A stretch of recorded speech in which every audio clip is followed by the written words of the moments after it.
My name is Yana Surya, Assistant Professor of Economics from JDC Narsapur.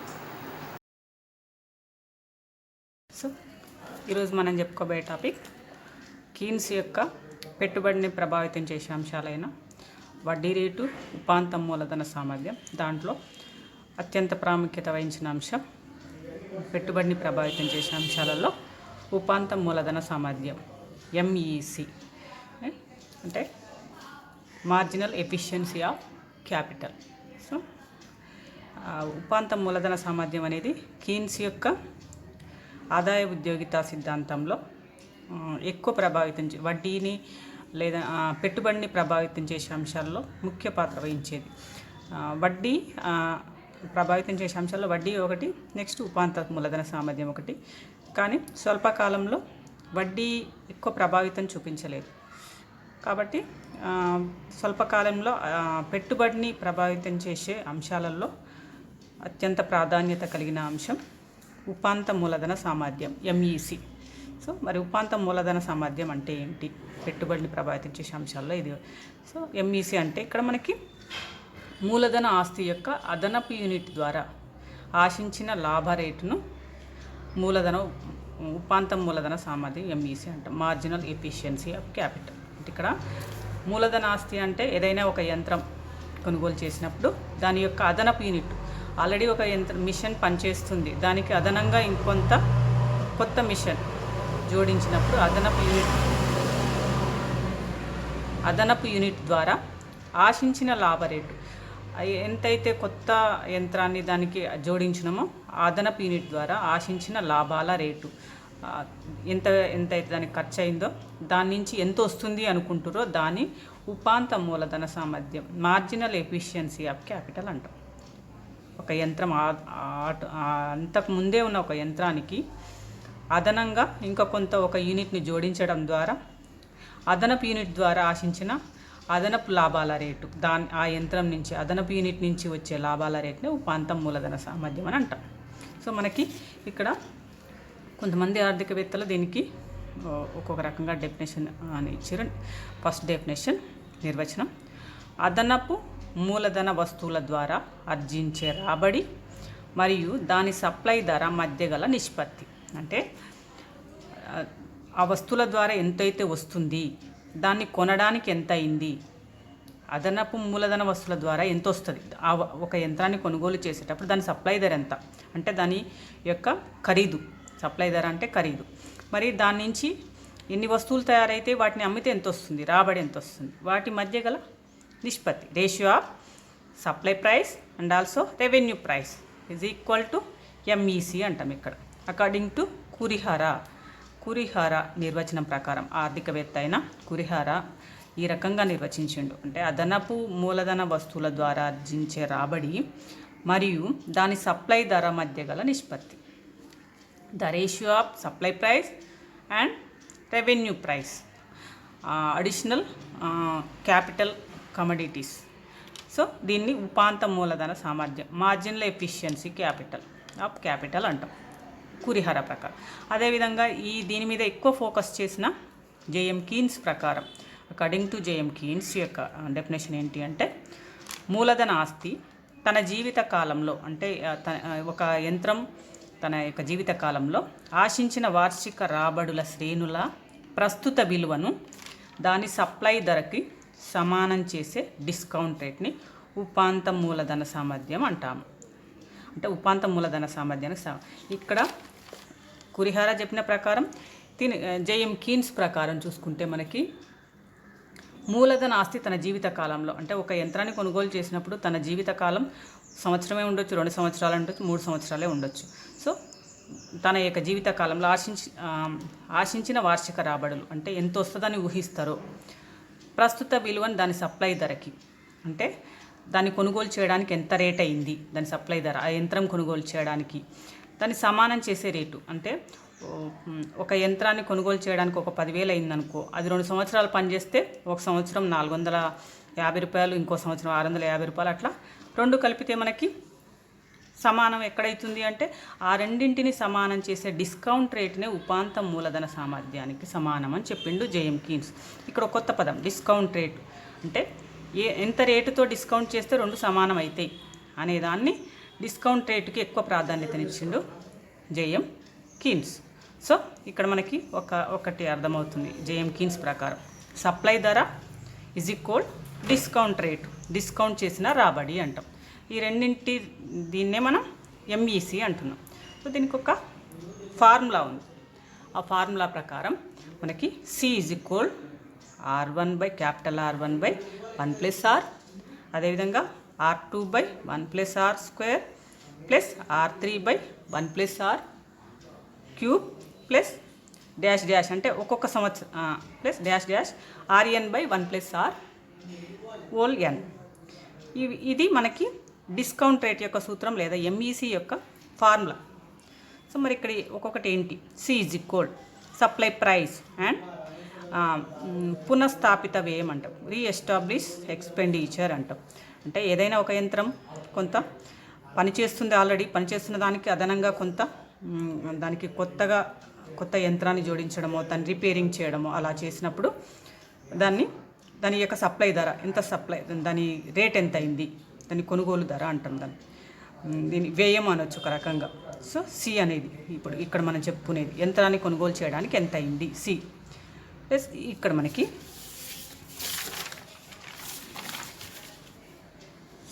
మనకి R1 capital R1 capital R2 R3 RN అనేవి ఏంటి అంటే ఇక్కడ మనకి ఇవన్నీ మూలధన వస్తువు నుంచి ఆశించిన వార్షిక రాబడిలు. అంటే ఒక్కొక్క సంవత్సరంలో ఎంత, ఫస్ట్ R1 క్యాపిటల్ R1 అనేది మొదటి సంవత్సరం ఆశించిన రాబడి.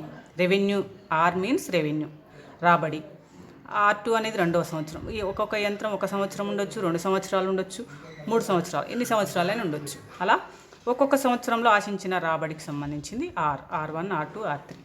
So next small r is equal discount rate అంటాం. ఇక్కడ డిస్కౌంట్ రేట్ అంటే ఇక్కడ పునఃస్థాపిత అంటే ఏ రేట్ దగ్గర డిస్కౌంట్ చేస్తే సి ఈ ఆర్ అనేవి సమానంగా ఉంటాయి అనేది దాన్ని ఎంఈసి అంటాం, marginal efficiency of capital.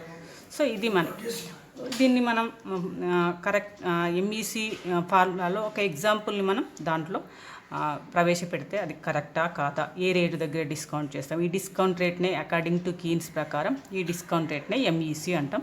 So ఒక ఎగ్జాంపుల్ చూద్దాం. సో ఎగ్జాంపుల్లో ఒక మూలధన ఆస్తి సప్లై ధర అంటే ఒక యంత్రాన్ని కొనుగోలు చేయడానికి దాని ఖరీదు 1000 రూపీస్ అయితే దాని జీవితకాలం ఒక 2 ఇయర్స్ అయితే, అంటే ఒక 1000 రూపీస్ అయింది యంత్రం కొనుగోలు చేయడానికి, దాని జీవితకాలం 2 ఇయర్స్ అయితే మొదటి సంవత్సరంలో ఫస్ట్ ఇయర్లో రాబడి రెవెన్యూ 550 రూపీస్, రెండవ సంవత్సరంలో 605 రూపీస్. ఉపాంత మూలధన సామర్థ్యం ఎంఈసి అంటే డిస్కౌంట్ రేటు అంటాం ఇక్కడ మనం, దాన్ని 10% అనుకుంటే 10%కి సమానం. సో ఇక్కడ మనకి సి ఇంతకుముందు మనం చెప్పుకున్నట్టుగా సి అనేది సప్లై ప్రైస్ అంటే ఆ మూలధనాన్ని కొనుగోలు చేయడానికైనా ఎక్స్పెండిచర్ అని అర్థం. ఇక్కడ supply price expenditure price. So C next ఇప్పుడు మనకు అదే formula C is equal R1 by 1 plus R plus R2 by 1 plus R square plus RN by 1 plus R whole N అని పెడతాం. ఇక్కడ 2 ఇయర్సే కాబట్టి మనం ఇక్కడ 2 తీసుకున్నాం. సో నెక్స్ట్ ఇక్కడ మనకి ఆ యంత్రానికి ఖరీదు ధర సప్లై ప్రైస్ సి అనేది ఇక్కడ 1000 రూపీస్ వేసేసిన సి వాల్యూ, ఇక్కడ మనకి C value 1000 rupees. Next first ఇయర్లో మొదటి సంవత్సరంలో దాని యొక్క రాబడి 550 రూపీస్ బై 1 ప్లస్ 10%. ఇక్కడ డిస్కౌంట్ రేట్ ఆర్ అనేది డిస్కౌంట్ రేట్ అని చెప్పుకున్నాం, స్మాల్ ఆర్ ఇక్కడ మొదటి సంవత్సరం. సో ఇక్కడ 550 బై 1 ప్లస్ స్మాల్ ఆర్ కాబట్టి ఆర్ అనేది discount rate. So 1 plus 10% plus next second year R2 అనేది రెండవ సంవత్సరం రాబడి 605 rupees by 1 plus 10% whole square ఇక్కడ రెండవ సంవత్సరం కాబట్టి. నెక్స్ట్ ఇక్కడ దీనికి క్యాలిక్యులేషన్ చేస్తే మనకి 550 బై 1 ప్లస్ 10% అంటే 10/100 ఇక్కడ మనకి. So plus 605 by 1 plus 10/100 whole square. మళ్ళీ దాన్ని ఈక్వేషన్ చేస్తే ఇక్కడ మనకి 550 బై దీన్ని మనం 100కి ఇక్కడ 100 ప్లస్ 10/100 వస్తుంది. సో కాసాగులాగా అలా కొంచెం క్యాలిక్యులేషన్ చేస్తే ఇలా 550/110/100 ప్లస్ 605/110/100 హోల్ స్క్వేర్. సో మళ్ళీ దాన్ని క్యాలిక్యులేషన్ చేస్తే ఇక్కడ 0 0 అలిపోతుంది. ఇక్కడ 10 డైరెక్ట్ వేసేసినాం. 550/11/10 వస్తుంది. భిన్నానికి భిన్నం 550/10 11/10 ఉన్నప్పుడు ఈ 10 పైకి వెళ్ళిపోతుంది. సో 10 పైకి వెళ్ళిపోవడం అంటే ఇక్కడ ఈ 0 అక్కడికి యాడ్ అయిపోయింది. 550 ఈ 0 అక్కడికి వెళ్ళిపోయి కింద 11 అలానే ఉంది. ప్లస్ ఇక్కడ కూడా సో ఇక్కడ మనకి హోల్ స్క్వేర్ ఉంది. 11 హోల్ స్క్వేర్ బై 10 అంటే 11 హోల్ స్క్వేర్ అంటే 120 అవుతుంది. బై 10 హోల్ స్క్వేర్ అంటే 100 అవుతుంది. ఈ 100 మళ్ళీ పైకి వెళ్ళిపోతుంది. పైకి వెళ్ళిపోయినప్పుడు 2 సున్నాలు యాడ్ అవుతున్నాయి. సో ఇక్కడ మనకి మళ్ళీ క్యాలిక్యులేషన్ చేస్తే 11 1 11 5 ఇక్కడ 11 5 వస్తుంది. 120 5 ఎంత అవుతుంది? ఇక్కడ 5లో పోతుంది 605 లాగా. సో ఈ 500 ప్లస్ 500 అనేది వస్తుంది ఇక్కడ క్యాలిక్యులేషన్ చేస్తే, దీన్ని కొట్టివేతేస్తే. సో అలా 500 ప్లస్ 500 1000 వస్తుంది. ఇక్కడ మనకి యంత్రం యొక్క ఖరీదు so 1000 rupees is equal 1000 rupees. అంటే ఎక్స్పెండిచర్ అంటే ఆ యంత్రం యొక్క సప్లై ధర 1000 రూపీస్, దాని యొక్క రాబడి 1000 రూపీస్. ఏ రేటు దగ్గర డిస్కౌంట్ చేస్తే వస్తుంది? 10%.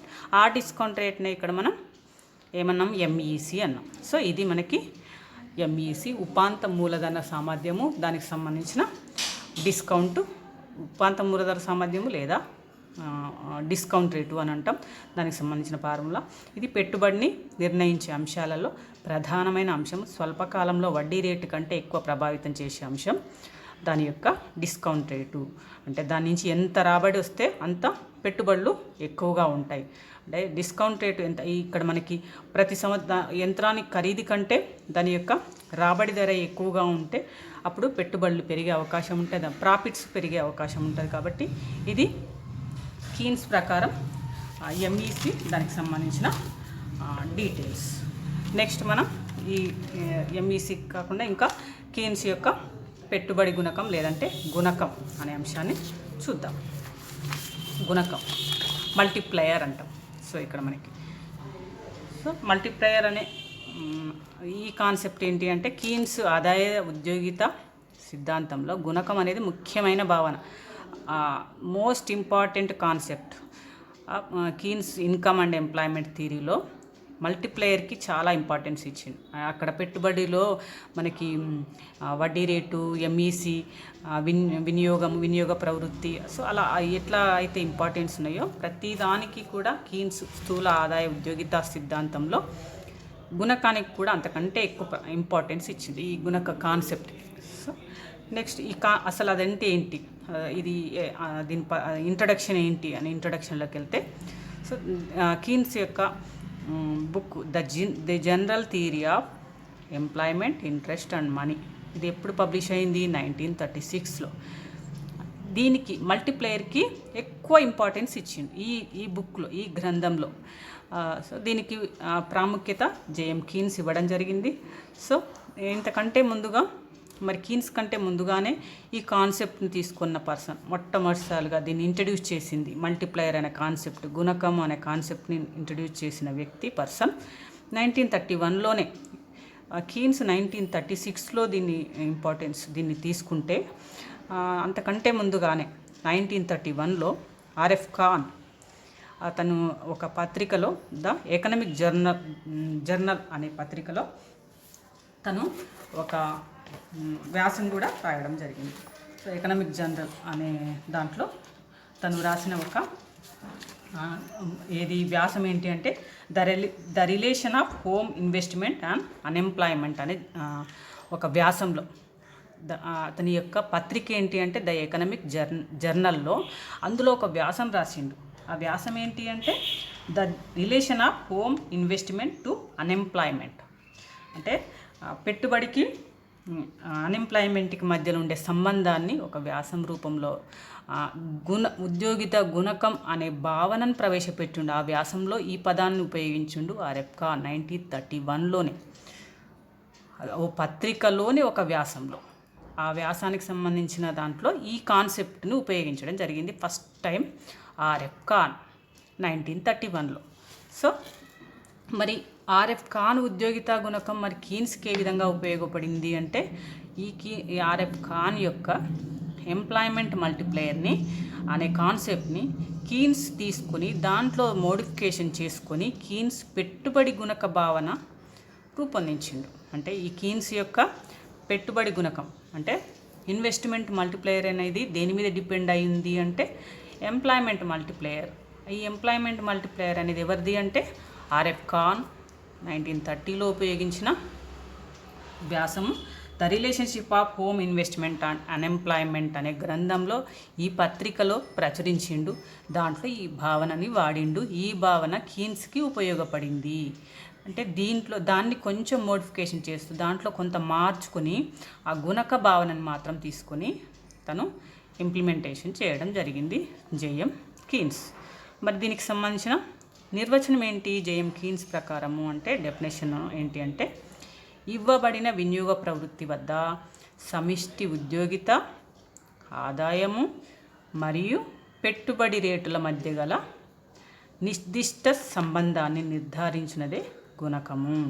అంటే ఇక్కడ ఇవ్వబడిన వినియోగ ప్రవృత్తులు అంటే అక్కడ ఎవరెవరు ఎంత కొనుగోలు చేయాలనుకుంటున్నారు, సమిష్టి ఉద్యోగిత ఎంతమంది ఎంప్లాయ్మెంట్లో ఉన్నారు, వాళ్ళు ఎంప్లాయ్మెంట్ ఉంటేనే వాళ్ళకి ఇన్కమ్ వస్తుంది, వాళ్ళ వినియోగ ప్రవృత్తి అంటే కన్జంప్షన్ ఆధారపడి ఉంటుంది. సో ఆదాయము ఇన్కమ్ ఉంటే ఎంప్లాయ్మెంట్ ఉంటేనే ఇన్కమ్ ఉంటుంది, ఇన్కమ్ ఉంటేనే వినియోగ ప్రవృత్తి ఉంటుంది. మరియు పెట్టుబడి రేట్ల మధ్య గల నిర్దిష్ట సంబంధాన్ని అంటే ఇన్వెస్ట్మెంటు వాళ్ళు ఎంతమందికి ఉద్యోగం ఉంది, ఎంత ఆదాయం వస్తుంది, వాళ్ళు ఎంత ఖర్చు పెడుతున్నారు, ఆ ఖర్చు పెట్టడాన్ని బట్టి కొత్త ఇన్వెస్ట్మెంట్ అనేది వస్తుంది. ఆ రేటుల మధ్య గల నిర్దిష్ట సంబంధం ద రిలేషన్షిప్ అనేది గుణకం అనేది నిర్ధారిస్తుంది అని JM Keynes according to JM Keynes. దీన్ని స్పష్టంగా ఒక్క మాటలో చెప్పాలంటే జేఎం కీన్స్ ప్రకారం అదనపు ఆదాయం అదనపు పెట్టుబడుల మధ్య గల నిష్పత్తి అంటే additional income additional investment the ratio of additional income and also additional investment. దీన్నే మనం మల్టిప్లయర్ అని చెప్తున్నాం. అంటే అడిషనల్ ఇన్కమ్ అడిషనల్ ఎంప్లాయ్మెంట్ మధ్య గల నిష్పత్తి additional income additional investment. So పెట్టుబడిలో వచ్చే మార్పుల వల్ల ఆదాయంలో వచ్చే మార్పుని గుణకం అంటున్నాం. పెట్టుబడిలో వచ్చే మార్పులు ఆదాయంలో వచ్చే మార్పులు ఎలా ఉంటాయి? సో ఇక్కడ మనకి పెట్టుబడిలో వచ్చే మార్పులు అంటే ఇన్వెస్ట్మెంట్లో changes of investment and also changes of income. This is called the multiplier. Multiplier అనేది అకార్డింగ్ టు కీన్స్ ప్రకారం పెట్టుబడిలో మార్పు ఆదాయంలో మార్పు అంటే కొత్త ఇన్వెస్ట్మెంట్ వల్ల ఎంతమందికి ఎంత ఆదాయం అడిషనల్గా వస్తుంది. అది ఎలా వస్తుంది అంటే ఇన్వెస్ట్మెంట్ చేయడం వల్ల కొత్త ఎంప్లాయ్మెంట్ వస్తుంది, కొత్త ఎంప్లాయ్మెంట్ వల్ల అడిషనల్ ఇన్కమ్ వస్తుంది. సో దీనిలో వచ్చే చేంజెస్ని గురించి చెప్పేదాన్ని మనం ఇక్కడ మల్టిప్లయర్ అంటున్నాం. సో మల్టిప్లయర్ అనేది మనకి దీనికి సంబంధించిన ఫార్ములా చూసుకుంటే మనం మల్టిప్లయర్ అనేది కీన్స్ ఉద్యోగితా సిద్ధాంతంలో ఎక్కువ ఇంపార్టెన్స్ అయిన మల్టిప్లయర్ గురించి చెప్పుకుంటే మనకి K = ΔY/ΔI.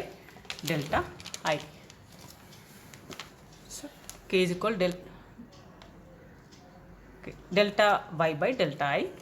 ΔI అనేది ఏంటంటే పెట్టుబడిలోని మార్పు, చేంజ్ ఇన్ ఇన్వెస్ట్మెంట్ అంటే పెట్టుబడిలో వచ్చే మార్పు.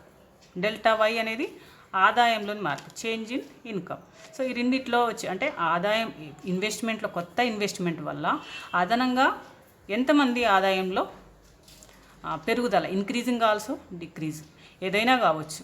సో అలా పెట్టుబడిలో మార్పు వస్తే ఆదాయంలో ఎలాంటి మార్పు వస్తుంది దాన్నే ఇక్కడ మనం K అనేది మల్టిప్లేయర్ అంటున్నాం. K = గుణకము multiplayer. సో ఇది మల్టిప్లేయర్కి సంబంధించిన ఫార్ములా.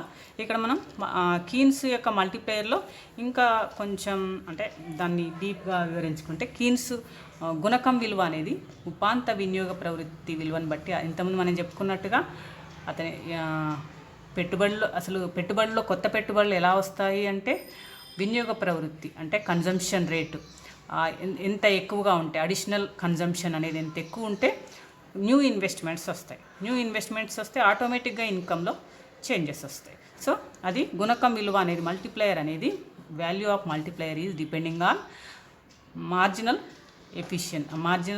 కన్జంప్షన్ అంటాం. ఇక్కడ సో దాన్ని బట్టి డిసైడ్ అవుతుంది ఇక్కడ గుణకం విలువ. ఉపాంత వినియోగ ప్రవృత్తి విలువను బట్టి ఇక్కడ కే ఆధారపడి ఉంటుంది. So K is equal 1/1 minus MPC. అంటే ఇక్కడ మనకు ఉపాంత వినియోగ ప్రవృత్తి అంటేనే మార్జినల్ ప్రపెన్సిటీ టు కన్జ్యూమ్ అంటాం. ఇక్కడ K is equal 1/1 minus MPC. అంటే ఇక్కడ 1 మైనస్ ఎంపీసీ మనకు ముందే తెలుసు. MPC plus MPS is equal 1. 1 minus MPC is equal to MPS. So ఇక్కడ 1 మైనస్ ఎంపీసీ దగ్గర ఇక్కడ మనం 1 మైనస్ ఎంపీఎస్ని ప్రవేశపెట్టడం జరిగింది. కే ఈజ్ ఈక్వల్ 1/ఎంపీఎస్. సో ఎంపీసీ అనేది ఉపాంత వినియోగ ప్రవృత్తి, marginal efficiency of capital consume. So marginal propensity to consume, marginal propensity to save ఇక్కడ వినియోగ ఉపాంత పొదుపు ప్రవృత్తి. సో ఇక్కడ మనకి ఈ కీన్స్ యొక్క మల్టిప్లయర్ భావనని చెప్పుకునేటప్పుడు కొన్ని ప్రమేయాలు దీని మీద ఆధారపడి ఉండడం జరుగుతుంది. అంటే కీన్స్ యొక్క మల్టిప్లయర్ భావనలో కొన్ని ప్రమేయాలు అజంప్షన్స్ అనేవి కంపల్సరీ. ఈ గుణక భావన పనిచేయాలంటే కొన్ని ప్రమేయాలు తప్పనిసరిగా ప్రమేయాలు ఉండాల్సిందే. ఆ ప్రమేయాలు ఉంటేనే ఆ భావన కీన్స్ వినియోగ ప్రవృత్తి భావన పనిచేస్తుంది. సో ఇక్కడ మనకి ఫస్ట్ కాన్సెప్ట్ దీంట్లో అజంప్షన్స్లో ఆదాయం పెరుగుతున్న కొలది ఎంపీసీ స్థిరం. అంటే ఇన్కమ్ ఎంత ఇంక్రీజ్ అయినా కూడా మార్జినల్ ప్రొపెన్సిటీ టు కన్జ్యూమ్ అనేది స్థిరంగా ఉండాలి. అంటే ఆదాయం పెరిగితే వినియోగం పెరుగుతుంది, కానీ ఇక్కడ మల్టిప్లయర్ భావనలో మాత్రం ఇన్కమ్ ఇంక్రీజ్ అయితే ఎంపీసీ కూడా సేమ్ రేటులో పెరగాలి, అంటే స్థిరంగా ఉండాలి. So MPC is constant, marginal propensity to consume అనేది కాన్స్టెంట్. నెక్స్ట్ పెట్టుబడిలో మనకి ఇక్కడ పెట్టుబడులు అనేవి పెట్టుబడిలో నికర పెరుగుదల ఉంటుంది. నికర పెరుగుదల మీన్స్ నెట్ ఇంక్రీజింగ్ అంటాం. ఇన్వెస్ట్మెంట్లో నెట్ ఇంక్రీజింగ్ అనేది ఉంటుంది. అంటే వాటిలో తరుగుదలను తీసేసినాక వచ్చే పెరుగుదలలు, అంటే వాటిలో అతనికి వచ్చే రాబడిలో నెట్ ఇన్వెస్ట్మెంట్లో నెట్ ఇంక్రీజింగ్స్ అనేది ఉంటాయి. సో ఇది మనకి కీన్స్ యొక్క నికర ఈ గుణకానికి సంబంధించిన నెక్స్ట్ అజంప్షను. నెక్స్ట్ థర్డ్ వన్ ఏంటి అంటే పెట్టుబడిలో పెరుగుదల తద్వారా ఆదాయంలో పెరుగుదల మధ్య విరామం ఉండదు. ఇప్పుడు ఇంతకుముందు మనం చెప్పుకున్నట్టుగా కీన్స్ ప్రకారం గుణకం K is equal delta Y by delta C అనేది ఎలా ఉందో, అంటే పెట్టుబడిలోని మార్పుల ఫలితంగా ఆదాయంలో ఎంత మార్పు వస్తుంది, పెట్టుబడిలో ఎంత పెరిగితే తద్వారా ఇన్కంలో ఎంత చేంజ్ వస్తుంది, change in investment and also change in income, వాటి మధ్య విరామము అంటే గ్యాప్ అనేది ఉండదు. ఇన్వెస్ట్మెంట్లో చేంజ్ అవ్వంగానే ఆటోమేటిక్గా ఇన్కంలో చేంజెస్ కూడా వస్తాయి. దీని ప్రకారం ఇక్కడ గ్యాప్ అనేది ఉండదు అనేది ఒక అజంప్షన్. దీంట్లో కంపల్సరీ రెండు ఆటోమేటిక్గా వచ్చేస్తాయి. పెట్టుబడిలో చేంజ్ వచ్చిందంటే ఆటోమేటిక్గా ఇన్కంలో కూడా చేంజ్ వస్తుంది, దాని మధ్య గ్యాప్ అనేది ఉండదు. సో నెక్స్ట్ ప్రమేయం ఏంటి అంటే ధరల్లో మార్పు ఉండవు, నో చేంజెస్ ఆఫ్ ప్రైస్. ధరలు ఎప్పుడు అంటే ఆ టైంలో మార్పులు అనేవి ఉండవు, ధరల్లో మార్పు వస్తే ఈ కాన్సెప్టు కరెక్ట్ ఉండదు. సో నెక్స్ట్ ఏంటిదంటే ఆర్థిక వ్యవస్థలో సంపూర్ణ ఉద్యోగిత స్థాయి కంటే తక్కువ గల ఉద్యోగిత ఉంటుంది. ఇక్కడ మనకి తక్కువ ఉద్యోగిత ఉన్నప్పుడే అడిషనల్ దాన్ని ఏమంటే ఇన్వెస్ట్మెంట్ చేయడం ద్వారా అడిషనల్గా కొత్త ఉద్యోగిత జాయిన్ అవుతారు. మొత్తం పూర్తి ఎంప్లాయ్మెంట్ ఉన్నప్పుడు మనకి కొత్త ఇన్వెస్ట్మెంట్ చేయడం వల్ల అదనపు పనిచేసే వాళ్ళు మనకి దొరకరు. కాబట్టి ఇక్కడ ఆర్థిక వ్యవస్థలో సంపూర్ణ ఉద్యోగిత స్థాయి కంటే తక్కువ గల ఉద్యోగిత ఉంటుంది. అంటే కొంతమంది అన్ఎంప్లాయీస్ కంపల్సరీగా ఉంటారు కాబట్టి న్యూ ఇన్వెస్ట్మెంట్ అనేది ఉంటుంది. ఇది కూడా ఒక కండిషన్. సో నెక్స్ట్ కండిషన్ ఏంటి అంటే అజంప్షన్స్లో గుణకం నియమిత ఆర్థిక వ్యవస్థ. అంటే ఇక్కడ విదేశాల యొక్క ఇంపాక్ట్ అనేది ఆర్థిక వ్యవస్థ మీద కీన్స్ గుణక భావనలో ఎలాంటి ప్రభావితం చూపించదు. నియమిత ఆర్థిక వ్యవస్థ అంటే ఇక్కడ ఇంపాక్టు ఇతర దేశాల వస్తువుల యొక్క ధరల్లో కానీ దిగుమతులలో కానీ ఎలాంటి ప్రభావితం అనేది చూపించని ఆర్థిక వ్యవస్థనే మనం ఇక్కడ నియమిత ఆర్థిక వ్యవస్థ అని అంటాం. ఇక్కడ నియమిత ఆర్థిక వ్యవస్థ అనేది ఉంటుంది. ఇది కండిషన్ మనకి కీన్స్ యొక్క గుణక భావనలలో. సో నెక్స్ట్ ఏంటి అంటే కీన్స్ యొక్క గుణక భావనకు సంబంధించిన ఇంపార్టెన్స్. సో ఇంపార్టెన్స్లో మనకి కీన్స్ ఉద్యోగిత సిద్ధాంతానికి సంబంధించిన ఇంతకుముందు మనం ఫస్ట్ చెప్పుకున్నట్టుగా కీన్స్ అనే ఉద్యోగిత సిద్ధాంతంలో అత్యంత మెయిన్ ఇంపార్టెంట్ రోల్ దేనికి ఉంది అంటే గుణకానికి, మల్టిప్లయర్కి ఉంది. Importance of multiplier. సో ఈ గుణకం అనేది అతను ఆర్ఎఫ్ ఖాన్ నుంచి తీసుకున్నప్పటికీ కూడా తను దాంట్లో చేంజెస్ తీసుకొని ఇక్కడ దాన్ని ఇన్వెస్ట్మెంట్ మల్టిప్లయర్ లాగా దాన్ని మోడిఫికేషన్ చేసుకోవడం జరిగింది. కాబట్టి కీన్స్ ఆదాయ ఉద్యోగిత సిద్ధాంతంలో గుణకం భావన అనేది అతి ముఖ్యమైనది, మెయిన్ ఇంపార్టెంట్ రోల్ అనేది దానికి కీన్స్ ఇవ్వడం జరిగింది. సో దాంట్లో మనకి ఆర్థిక వ్యవస్థలో సంభవించే వ్యాపార చక్రాలను వివరించే క్రమంలో గుణకం అనేది ఉపయోగపడుతుంది. అంటే ఆర్థిక వ్యవస్థలో వ్యాపార చక్రాలు ఉంటాయి, అంటే దాన్ని ఏమంటాం ట్రేడ్ సైకిల్స్, బిజినెస్ సైకిల్స్. దాంట్లో ఎకనామిక్ యాక్టివిటీస్లో వచ్చే ఫ్లక్చువేషన్స్ దాన్ని వివరించే క్రమంలో మనకి గుణకం అనేది ముఖ్యంగా ఉపయోగపడుతుంది. దాంట్లో గుణకం సంబంధించి అంటే ఆర్థిక వ్యవస్థలో సంభవించే వ్యాపార చక్రాలు అంటే ఫ్లక్చువేషన్స్, ఆర్థిక వ్యవస్థలో సంభవించే ఒడిదొడుకులు అంటాం. ఇక్కడ మనం ఒడిదొడుకులలో ఎట్లా ఉన్నాయి వాటిని వివరించేటప్పుడు గుణకం సిద్ధాంతం చాలా ఉపయోగకరంగా ఉంటుంది. ఈ గుణకం అనేది వ్యాపార చక్రాలు ఎలా ఉన్నాయంటే వివిధ సెక్టార్స్లో ఎట్లా ఉంది ఒక్కొక్క దాంట్లో అనేది మనకి క్యాలిక్యులేట్ చేసేటప్పుడు ఈ గుణకం అనే కాన్సెప్ట్ ఉపయోగపడుతుంది, ఆర్థిక వ్యవస్థకి ఉపయోగపడుతుంది అని ఈ గుణకానికి సంబంధించిన ఇంపార్టెన్స్. నెక్స్ట్ ఏంటి అంటే సెకండ్ వన్ ఇంపార్టెన్స్లో మాంద్య పరిస్థితులను ఏ విధంగా అధిగమించాలో చెప్పేటప్పుడు, అంటే ఇక్కడ మాంద్య పరిస్థితులు ఎట్లా అధిగమించాలి అంటే మాంద్యం అంటే డిప్రెషన్ పరిస్థితులు.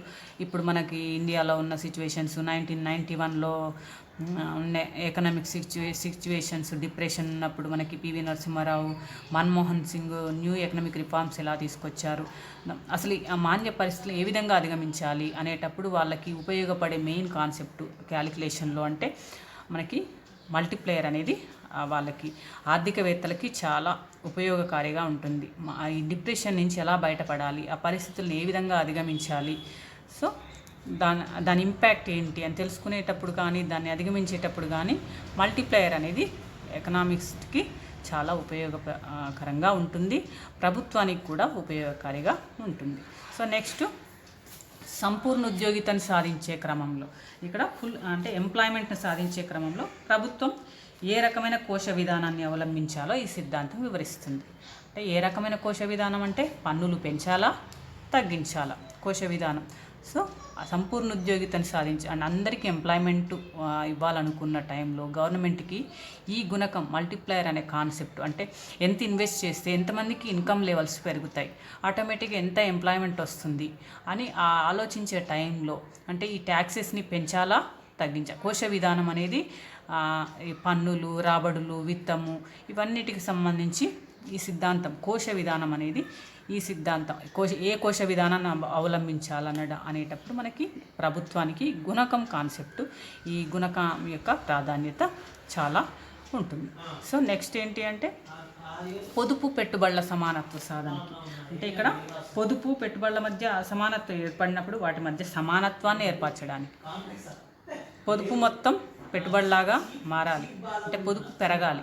పొదుపు పెరగాలంటే ఇక్కడ వినియోగాన్ని తగ్గించడం అని కాదు, వినియోగం స్థిరంగానే ఉంటుంది, ఆ పొదుపు అంతా పెట్టుబడిలాగా మారాలి. ఈ రెండింటి మధ్య అన్ఈక్వాలిటీ అంటే వాటి మధ్య ఉండే అసమానతలను తొలగించి సమానత్వ సాధనకి ఇది కీన్స్ యొక్క గుణకం మల్టిప్లేయర్ భావన అనేది చాలా ఉపయోగకారిగా ఉంటుంది. సో ఇక్కడ మనకి ఈ గుణకం అనేది మనకు ఈ విధంగా పొదుపు పెట్టుబడుల సమానత్వ సాధనలో, అదేవిధంగా ఆదాయ ఉద్యోగిత సిద్ధాంతంలో పెట్టుబడికి గల ప్రాముఖ్యతను కూడా గుణకం అనేది మనకు ఇంతకుముందు చెప్పుకున్నట్టుగా అసలు కీన్స్ యొక్క గుణకమే మల్టిప్లైయర్ అనేది ఇన్వెస్ట్మెంట్ గుణకం. ఇక్కడ పెట్టుబడికి సంబంధించిన ప్రాముఖ్యతను ఈ సిద్ధాంతం వివరిస్తుంది. అదేవిధంగా పెట్టుబడిలోని తగ్గుదల వల్ల గుణకం విలువ తగ్గుతుంది. అంటే పెట్టుబడి తగ్గితే, ఇన్వెస్ట్మెంట్ తగ్గితే గుణకం విలువ కూడా అంటే మల్టిప్లైయర్ కూడా తగ్గుతుంది. అంటే ఇన్వెస్ట్మెంట్ ఇంక్రీజ్ అయితే మల్టిప్లైయర్ ఇంక్రీజ్ అవుతుంది. అదేవిధంగా ఇన్వెస్ట్మెంట్ డిక్రీజ్ అయితే మల్టిప్లైయర్ కూడా డిక్రీజ్ అవుతుంది. సో ఫలితంగా ఆదాయ ఉద్యోగితలు తగ్గుతాయి. అంటే ఇవి రెండు ఇన్వెస్ట్మెంట్ తగ్గితే గుణకం తగ్గుతుంది. దానికి అనుగుణంగా ఏం జరుగుతుంది, ఆదాయ ఉద్యోగితలు కూడా తగ్గడానికి దోహదపడుతుంది. అంటే దాన్ని అంటే ఈ విధంగా ఈ రిలేషన్ అనేది ఒక రకంగా మళ్ళీ పొదుపు పెట్టుబడుల మీద ఇంపాక్ట్ అవుతుంది. అంటే పొదుపు పెట్టుబడులలో అసమానత్వాన్ని కూడా సమానత్వ సాధనకి మళ్ళీ గుణకం అనే భావన ఉపయోగపడుతుంది. ఇది మనకి గుణకానికి సంబంధించిన భావన. అంటే గుణకము, దానికి సంబంధించిన సూత్రాలు, గుణకం సంబంధించిన సూత్రం, గుణకము ఈ వాటి మధ్య గల సంబంధాన్ని వివరిస్తుంది. దానికి సంబంధించిన రిలేషను. సో ఇక్కడ మనకి కీన్స్కి సంబంధించి మెయిన్గా గుణకానికి ఎక్కువ ఇంపార్టెన్స్ ఇచ్చారు. అది మనకు ఆయన తీసుకున్న ఈ కాన్సెప్టు ఆర్ఎఫ్ ఖాన్ యొక్క కాన్సెప్ట్ అయిన ఎంప్లాయ్మెంట్ మల్టిప్లైయర్ అయినప్పటికీ కూడా కీన్స్ దాన్ని పెట్టుబడి గుణకం భావనని మాత్రమే, కీన్స్ యొక్క పెట్టుబడి గుణక భావన ఆర్ఎఫ్ ఖాన్ మీద ఆధారపడి ఉంటుంది. అది ఏం చెప్తుంది ముఖ్యంగా అంటే పెట్టుబడిలోని మార్పు ఫలితంగా వచ్చే ఆదాయంలోని మార్పుని గురించి చెప్పేదాన్నే ఇక్కడ మనకి కీన్స్ యొక్క అంటే K=Δy/Δi. అదేవిధంగా K మళ్ళీ వినియోగ ప్రవృత్తి మీద విలువను బట్టి కూడా ఆధారపడి ఉంటుంది. కాబట్టి 1/1 - MPC ఆటోమేటిక్గా 1/MPS. ఈ విధంగా కీన్స్ యొక్క మల్టిప్లేయర్కి 3 ఫార్ములాస్ ఉంటాయి.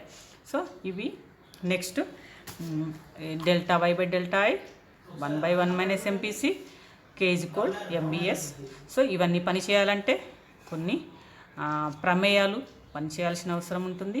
ఈ ప్రమేయాలకు సంబంధించి మనం ఇంతకుముందు చెప్పుకున్నట్టుగా సో కొన్ని ప్రమేయాలు పనిచేస్తేనే కీన్స్ యొక్క మల్టిప్లేయర్ భావన అనేది పనిచేస్తుంది. ఇది మన కీన్స్కి సంబంధించిన గుణక భావన.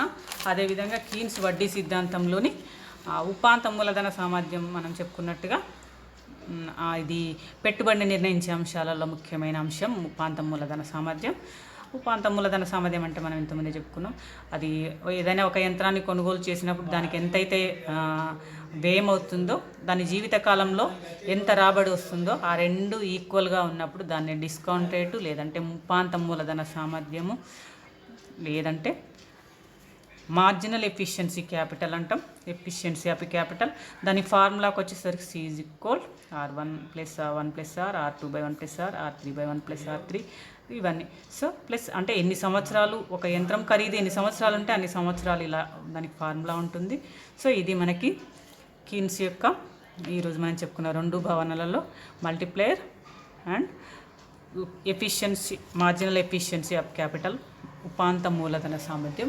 ఇవి మనకి ముఖ్యమైన భావనలుగా మనం చెప్పుకోవచ్చు. మల్టిప్లేయర్ అండ్ ఉపాంత మూలధన సామర్థ్యం ఇది మనం ఈరోజు చెప్పుకున్నాం. Thank you.